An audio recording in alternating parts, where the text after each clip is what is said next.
"You can come to the christening, Eleanor, but we're seating you with the guests, not the family," Chloe said, her voice like Chardonnay, chilled to just above freezing. My hand tightened on the phone receiver, the plastic groaning under the pressure until my knuckles were white mountains on a wrinkled map.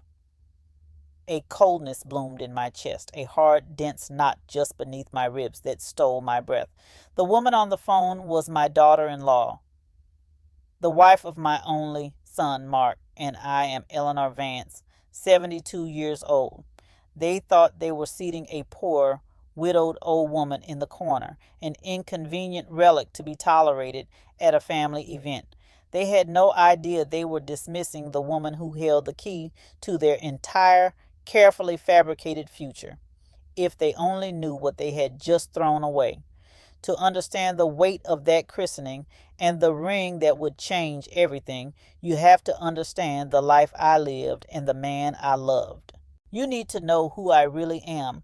My world didn't begin with money. It began with the smell of hot metal and lubricating oil that clung to my father's work clothes when he came home from the factory.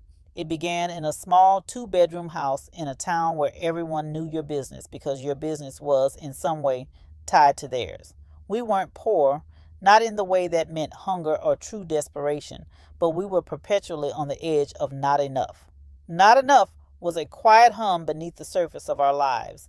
The reason my mother patched our clothes with such meticulous care, the reason a trip to the cinema was a birthday level event. I learned early that value wasn't in what something cost, but in how long it could be made to last. A pair of shoes was an investment. A Sunday roast was a celebration. Love was a certainty, but security was a prayer. He wasn't handsome in the way the boys I knew were.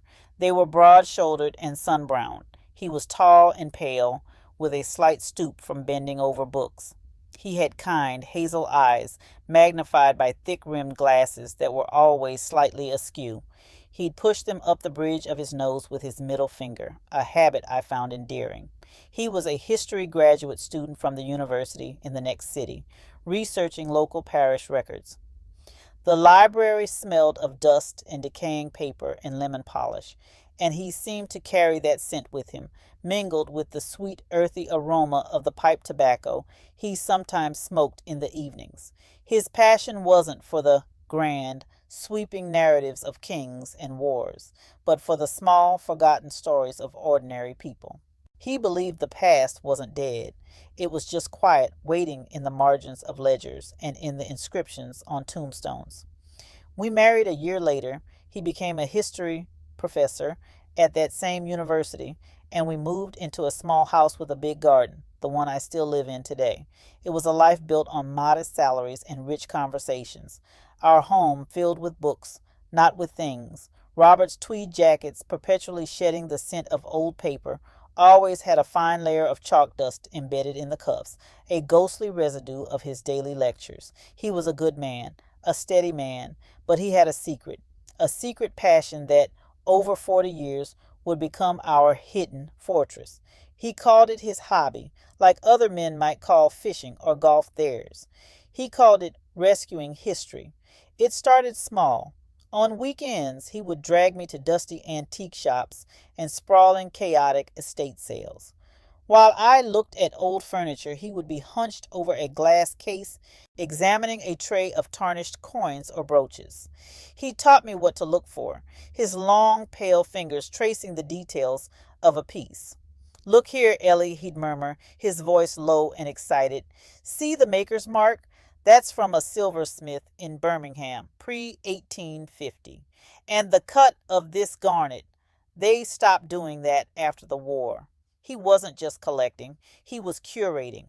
He had an uncanny eye for things that had been misidentified, undervalued, their stories lost to time. He'd buy a dull, grimy brooch for $10 and spend a week carefully cleaning it, researching it until he uncovered that it was a rare piece of Victorian mourning jewelry. He bought Roman coins, medieval pottery shards, Georgian silver spoons. Each object was a conversation with the past. He documented every single purchase in a series of thick leather-bound ledgers. The date, the price, the provenance he'd uncovered, the story. Those ledgers were his real treasure. He kept them, along with the most valuable pieces, in a large cedar chest at the foot of our bed. The chest had a false bottom he'd built himself, so cleverly that you could knock on it and hear nothing but solid wood. He hated the way money changed people, the way it made them loud and grasping. "This isn't an investment, Ellie," he'd say, holding up a delicate cameo. "This is a duty of care. We're just its custodians for a while." And then came the ring. It was about 10 years into our marriage. He'd gone to an auction in the city, a high-end affair he usually avoided. He came home late, his eyes blazing with a light I'd never seen before. It was the first piece that was truly, undeniably, historically significant. It lived in its own small, locked rosewood box, and he gave me the key, a tiny, ornate silver key that I've worn on a chain around my neck, disguised as a simple charm every day since he died. Our son Mark grew up surrounded by this quiet history, though he never knew its scope or value. To him, the house was just full of Dad's old stuff. I have a photograph on my mantel of Mark at 6 years old, sitting on a pile of Robert's heavy textbooks, using them to build a fort. He has a gap-toothed smile and is brandishing a silver letter opener like a sword. Robert didn't mind. He believed history should be lived in, not just revered from a distance. I remember one summer we took a trip to the coast. Mark spent the entire day collecting smooth gray stones from the beach, his pockets bulging with them. He held one up to me, his small face serious. "These are my treasures, Mom," he said. His hand in mine was warm and trusting. He was a good boy, a kind boy, with his father's gentle eyes and my practical nature. I thought that kindness was his foundation stone. Then, in his last year of university, he brought Chloe home.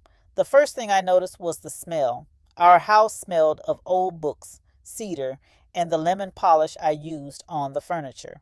Chloe walked in, and the air was suddenly sharp with her perfume, an expensive, aggressive floral scent that seemed to suck all the oxygen out of the room. She was beautiful, I suppose, in a sharp, glossy way, like a photograph in a magazine. Years later, after a few glasses of wine at a family dinner, she told me a story about her own childhood. She grew up in a trailer park, watching her mother count pennies to buy groceries. She described the shame of wearing second-hand clothes, the humiliation of having her friends' parents look down on her mother. "I swore," she said, her voice hard, "that I would never, ever be that woman. I would never be humiliated for being poor." I understood her then. I understood the fear that drove her, the desperate performance of wealth. I understood it, but I never forgave her for what that fear made her do to my son and to me. They got married a year after they graduated. It was a lavish affair, far beyond what they could afford. Chloe wanted a dream wedding, a country club, a 5-course meal, a designer dress. Mark came to me, his face a mixture of hope and shamefacedness. "Mom, we just need a little help," he said. "It's a once-in-a-lifetime thing." A little help turned out to be $50,000. It was almost every penny of my personal savings, the money Robert and I had carefully put aside for decades. Our what-if fund. What if the roof leaks? What if the car dies for good? What if one of us gets sick? I sat in the bank, the withdrawal slip in my trembling hand, and I could almost hear Robert's gentle voice. "Are you sure about this, Ellie?" My simple homemade gifts for my grandson, little Robert, were quickly put away in favor of the loud, plastic, expensive toys Chloe's friends bought. My opinions were never sought.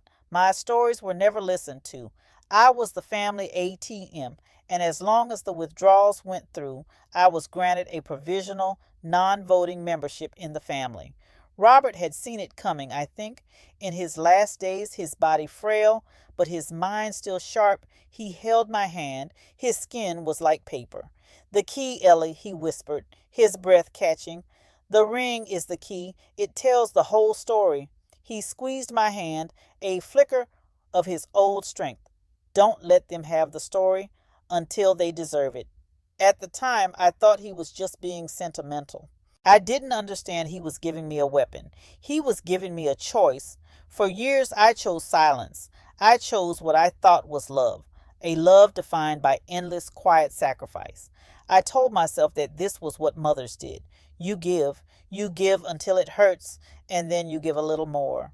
You absorb the slights, the condescension, the casual cruelty, because your love for your child is bigger than your own pride.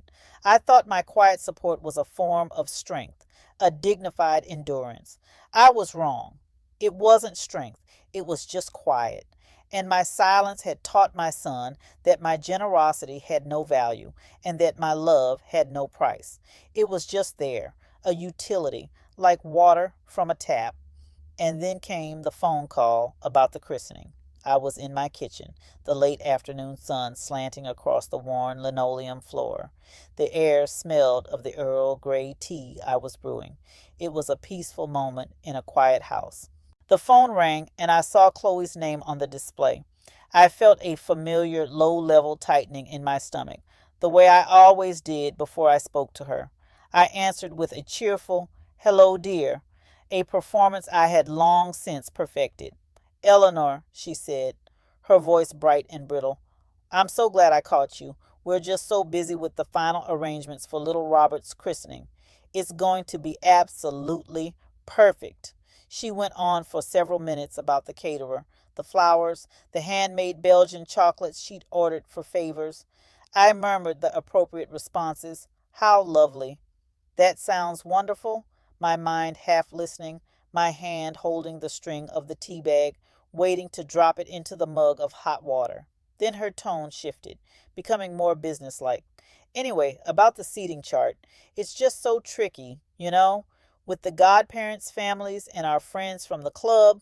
It's a real puzzle." I felt a cold prickle on the back of my neck. I knew this tone. This was the preamble to a demand or a dismissal. "I'm sure it is," I said carefully. "Right," she said, drawing the word out. "So we've got the main family table, of course. My parents, my sister, and her husband. It's quite full." A pause. I held my breath. "You can come to the christening, Eleanor, but we're seating you with the guests, not the family. It's just easier that way. You understand?" The words hung in the air between us, cold and sharp as shards of glass. Not the family. The tea-bag string, slick with condensation, slipped from my numb fingers. The tag, a small paper square, plopped into the steaming water. It was a tiny, insignificant splash, but in the sudden silence of my kitchen, it sounded like a boulder hitting the ocean. The sound of the blood rushing in my ears was a low roar, drowning out the steady ticking of the wall clock Robert had bought me for our 10th anniversary. I see," I managed to say. My own voice sounded distant, foreign. "It's just, you know," she continued, her voice regaining its false warmth, as if she were explaining something to a child. "The real family table is for family, parents, siblings. It's a space issue, really. We've put you at a lovely table with some of my parents' friends. You'll have a much better time with them, anyway. People your own age. People your own age, not the grandmother of the child being christened, not the mother of the father, just an old woman to be shelved with other old people, out of sight, out of mind. I wasn't a mother. I wasn't a grandmother. I was a space issue. There it was, the truth stripped of all pretense. It wasn't about space, it was about status." The knot of pain in my chest didn't dissolve. It solidified. It stopped being a dull, throbbing ache and became something hard, cold, and perfectly clear, like a diamond. The years of quiet hurt, of swallowed insults, of forced smiles coalesced into a single, unshakable point of clarity. I was not loved, I was being used. The Bank of Eleanor was being closed, its services no longer required now that the major purchases were made, and I was being relegated to the status of a distant, slightly embarrassing creditor. "I understand perfectly, Chloe," I said, and the voice that came out of me was not my own. It was colder, calmer, the voice of a woman who had just had everything taken from her, and in doing so had nothing left to lose. "Thank you for making it so clear. I hung up the phone before she could reply. I didn't slam it down. I placed it gently back in its cradle. I stood in my silent kitchen, staring at the mug of tea. The decision wasn't a storm of anger. It was a quiet click, like a lock that has been jammed for years finally turning. A single thought formed in my mind, simple and absolute. It was time for them to learn the story. The next morning, I went through Robert's old desk. In the back of a drawer, tucked inside a worn copy of The Decline and Fall of the Roman Empire, I found what I was looking for, a business card for a law firm, Davies, Finch, and Associates. In the corner, a name was embossed, Alastair Davies. Robert had spoken of him once or twice. A good man, sharp as a tack, but he has a heart. I picked up the phone and made an appointment. The law office was downtown in one of those old grand buildings with marble floors and brass elevators. The air inside Mr. Davies's office was different from the rest of the building. It smelled of rich leather, strong coffee, and something else, a faint, pleasant scent of wood smoke as if from a distant fireplace. Mr. Davies was a man in his late 50s with a tidy gray beard and Robert's kind eyes, but his gaze was sharper, more focused. He rose when I entered, his smile genuine. "Mrs. Vance," he said, shaking my hand, "it's an honor. Your husband was a remarkable man. I took his course on medieval Europe at university. He's the reason I developed a love for history." That small personal connection settled something in me. I sat in the plush leather chair opposite his enormous mahogany desk, and for the first time, I told the whole story. I told him about Robert's collection, about the secret ledgers, about the financial support I'd given Mark and Chloe. I told him about the phone call. I laid out the last 5 years of my life like a patient etherized upon a table. I did not cry. My voice was steady, factual. I was simply presenting evidence. He listened without interruption, his hands steepled under his chin. He didn't take notes. He just watched me, his expression unreadable. When I finished, there was a long silence in the room, broken only by the quiet hum of the city outside. "My own grandmother, Mrs. Vance," he said finally, his voice soft. "She worked in a fish cannery for 40 years. Her hands were raw, and she always smelled of brine. People in her town saw her as just a worker, a poor widow. They underestimated her." He leaned forward slightly. "She owned 3 apartment buildings by the time she retired, bought them one by one with cash, managed them herself. Underestimation," he said, a ghost of a smile playing on his lips, "is a powerful camouflage. Your husband was a brilliant man, but you, madam, are a force to be reckoned with." He stood up and walked to the window, looking down at the street below. "They will likely try to have you declared incompetent," he said, his voice practical now. "The moment the money stops, they will paint you as confused, senile, a danger to yourself. They will try to get a power of attorney. We need to move first, and we need to move quietly." His plan was simple and brilliant. First, we needed an official appraisal of the collection, not for sale, but for insurance and estate purposes. It needed to be documented legally and irrefutably. He said he knew just the person. 2 days later, a woman named Ms. Albright arrived at my house. She was in her late 60s, dressed in an impeccably tailored navy blue suit, but her hands, I noticed, were a worker's hands with strong fingers and clean clipped nails.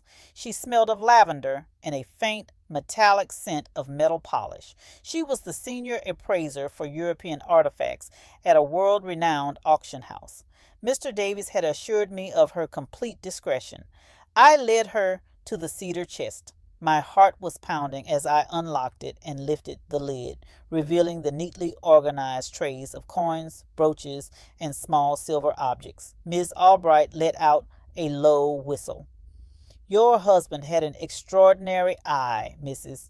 Vance," she murmured, picking up a small enameled locket and examining it through a jeweler's loupe. She worked for hours, her movements precise and economical. She photographed each item, made notes in a small book, her focus absolute. Finally, she had documented everything in the main compartment. This alone is a significant collection, she said, looking up at me. Several $100,000 at least. Then I took a deep breath. There's one more piece, I said. I retrieved the small rosewood box from my bedroom. The air in the room felt thick with anticipation.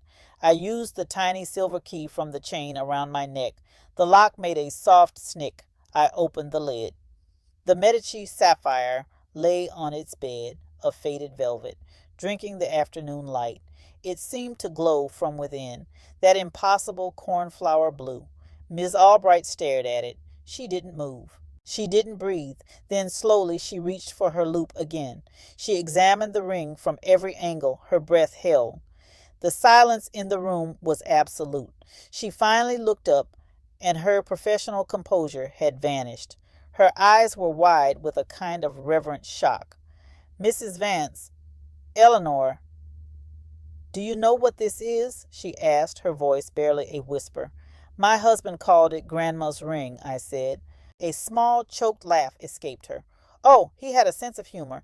This is the Medici sapphire. It was part of the De Rossi collection, looted from a Florentine villa during World War II. It was believed to have been lost forever. She looked from the ring to me, her eyes shining. It is not just a ring. It is the verifiable centerpiece of one of the most important lost collections of Renaissance jewelry. The provenance, if your husband's ledgers are correct, and the other pieces can be traced. This collection isn't worth a few $100,000.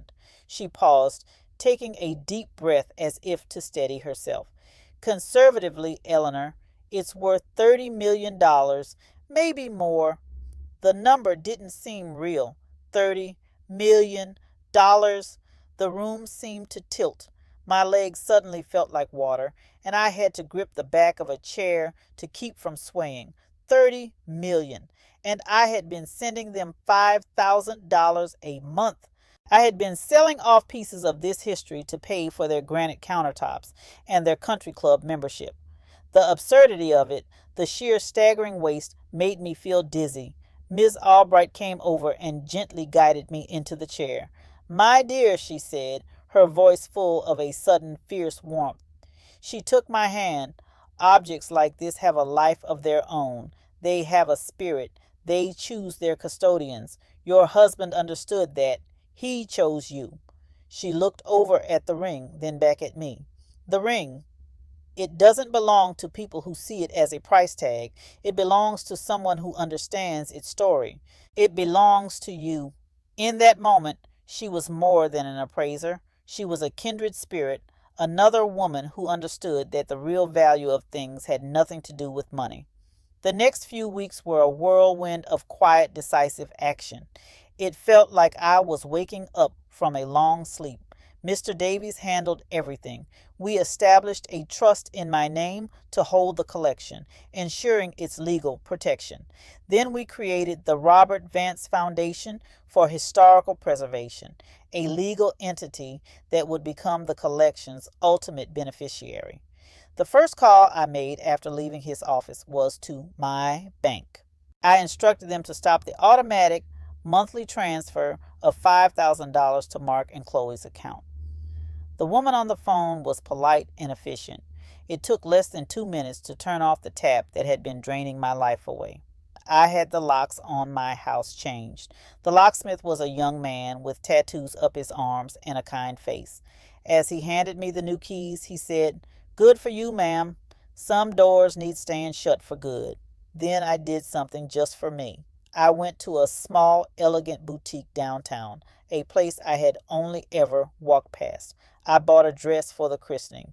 It wasn't flashy or expensive by Chloe's standards, but it was beautiful, a simple, charcoal gray sheath dress made of a heavy, graceful silk. It was the kind of dress Robert would have loved, understated, elegant, and timeless. I also bought a single, perfect white orchid, its blossoms like sculpted porcelain, in a simple terracotta pot.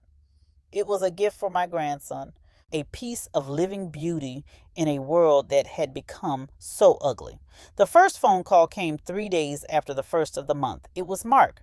His voice was tight with an anxiety he was trying to mask as concern. Mom, hi, hey, the transfer didn't go through this month. Is everything okay? I took a breath, feeling a calm I hadn't felt in years. Yes, Mark, everything is perfectly fine. Oh, okay. Well, Chloe was just a bit stressed about it with all the bills. Was there a problem at the bank? No, I said, my voice gentle but firm.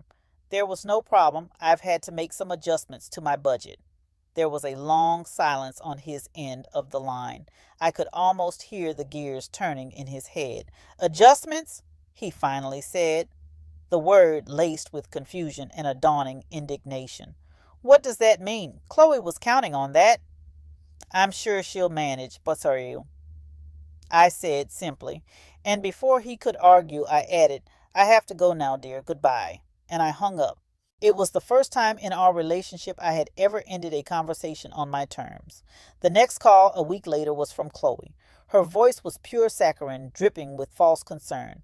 Eleanor, it's Chloe. I'm just calling to check in. Mark told me you're having some budget issues, and he mentioned you seemed a little distant. We're worried about you, sweetheart.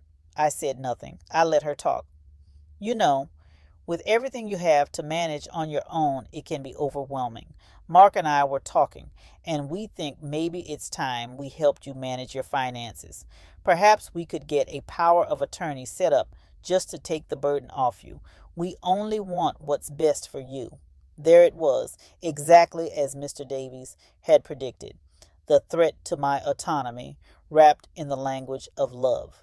The cold clarity inside me sharpened to a razor's edge. That won't be necessary, Chloe, I said, my voice as cool and calm as a winter morning. My affairs are in perfect order. I let that hang in the air for a beat. Then I delivered the final, quiet blow. I have a very good lawyer. I heard her sharp intake of breath, a sound of pure shock, and then I hung up the phone. The board was set. The pieces were in motion. All that was left was the final move. The night before the christening, a deep quiet fell over my house. I sat in Robert's old armchair, the one with the worn velvet arms, and the only light came from a small lamp beside me. The room smelled of cedar from the chest and old paper from the books that lined the walls. My new gray dress was hanging on the closet door, a silent sentinel. The rosewood box containing the ring sat on my bedside table. I found myself holding a small, silver-framed photograph from the mantelpiece. It was of Mark when he was about 5 years old. He was at a park holding up a fluffy dandelion he was about to blow, his face alight with a gap-toothed grin. I remembered that day. I remembered the impossible softness of his hair, the warmth of his small body as he leaned against me, tired after a long afternoon of running. I remembered the absolute, uncomplicated weight of his trust. A physical ache started deep in my throat, a grief for the boy in the photograph and the man he had become. He is still that boy. A voice inside me whispered, somewhere inside all of this, this is Chloe's doing, this is her poison. But another voice, colder and more honest, answered it. But he let her do it. He stood by. He made the calls. He cashed the checks. He let her call his own mother a guest. For a moment, my resolve wavered. Was this worth it? Tearing down the last fragile ruin of my family. Was this justice, or was it just a cold and calculated revenge? My motives felt tangled, a knot of love and anger, grief and pride. Was I truly honoring Robert's legacy, or was I just trying to soothe my own wounded heart? I looked at my reflection in the dark glass of the window. I saw a tired old woman, her face a road map of her 72 years. I looked small and frail, and then I heard Chloe's voice in my head, as clear as if she were standing beside me. The real family table, the casual, brutal dismissal, the easy way she had sliced me out of my own life, deeming me unworthy. The memory didn't bring a flush of anger. It brought a profound, chilling stillness. This wasn't for revenge. Revenge is a hot, messy emotion. This was about truth. It was a correction, a realignment of a world that had been knocked off its axis. It was for Robert, whose memory they had cheapened. It was for my grandson, who deserved to be raised in a family built on something more than credit card debt and social ambition. And it was for me, for the woman in the reflection, for her dignity. I stood up. The doubt was gone, burned away by that cold, quiet fire. I walked into my bedroom and laid the gray dress out on the bed. Beside it, I placed the small, ancient rosewood box. I took the chain from my neck and checked that the tiny silver key was secure. The simple physical actions were my answer. The decision was made. The christening reception was held in a private banquet hall at a restaurant so expensive it didn't have prices on the menu. The air was thick with the scent of money, a cloying blend of lilies, expensive perfume, and roasting lamb. Crystal glasses glittered under ornate chandeliers. Silver platters were carried by waiters in starched white jackets. The low hum of conversation was punctuated by brittle laughter. I walked in wearing my simple charcoal gray dress, my only accessory the silver key on its chain.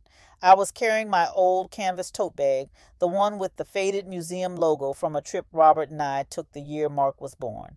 I felt like a sparrow in a flock of peacocks. I knew with absolute certainty that this was precisely the effect Chloe had intended. She was across the room, a vision in a shimmering, backless gown of silver sequins. She was holding court, one hand on her husband's arm, the other holding a glass of champagne. She laughed, a loud, practiced sound, and touched the arm of a man in a tuxedo, name-dropping their golf club and a recent trip to Aspen. She was incandescent with success. Mark stood beside her, looking stiff and uncomfortable in a suit that was a size too tight, a strained smile plastered on his face. He wouldn't meet my eye. Chloe finally saw me. A flicker of pure annoyance crossed her face before it was instantly replaced by a brilliant, blindingly false smile. He mumbled his thanks to everyone for coming, his eyes darting around the room, landing everywhere but on me. He was about to sit down when Chloe gracefully stood and took the microphone from his hand. "My husband is a man of few words," she said, with a tinkling laugh that invited the audience to share her affectionate condescension. "But I have a few I'd like to share." She beamed at the crowd, her sequined dress catching the light.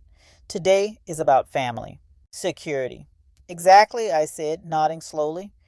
"It's about what you pass down, not just money but values, history, a name. So let me ask you another question. What is the value of family?" "It's priceless," she said, the word coming out as a confident cliche. She smiled as if she had passed a test. "Priceless," she repeated softly, letting the word echo in the silent room. "I see. In that case, what is the price of a mother's support? Can you put a number on that?" I paused. "Let me help you. What is the price of a $50,000 wedding you couldn't afford?" A collective, audible gasp went through the room. Chloe's face went rigid. "A legacy I gave to you, freely and with love." The silence in the room was no longer just quiet. It was a physical presence. It was heavy, suffocating. You could hear a pin drop. You could hear the blood pounding in your own ears. Chloe, desperate to regain control, tried to power through the humiliation. Her face was a blotchy, furious red. She waved frantically at a nearby waiter. "We'll have champagne for the toast," she called out, her voice high and strained. "Everyone!" She fumbled in her small, glittering purse and pulled out a sleek, black designer wallet. She extracted a platinum American Express card and thrust it at the waiter. "The best bottle you have?" The young waiter, looking terrified, took the card and scurried away. He returned less than a minute later. He leaned in and whispered something in Chloe's ear. I saw her face contort. "That's impossible," she hissed, her voice a venomous whisper that still carried in the dead quiet. "Try it again." The waiter, his own face pale, leaned in and whispered again. The card was declined. The house of cards, built on my money and their lies, had just collapsed, publicly, irrevocably. In that dead, ringing silence, I walked the final few steps to their table. I reached into my faded canvas tote bag. I took out the small, ancient rosewood box. I placed it on the white linen tablecloth. It made a solid, definitive, woody sound. Thunk! Then I took out the single white orchid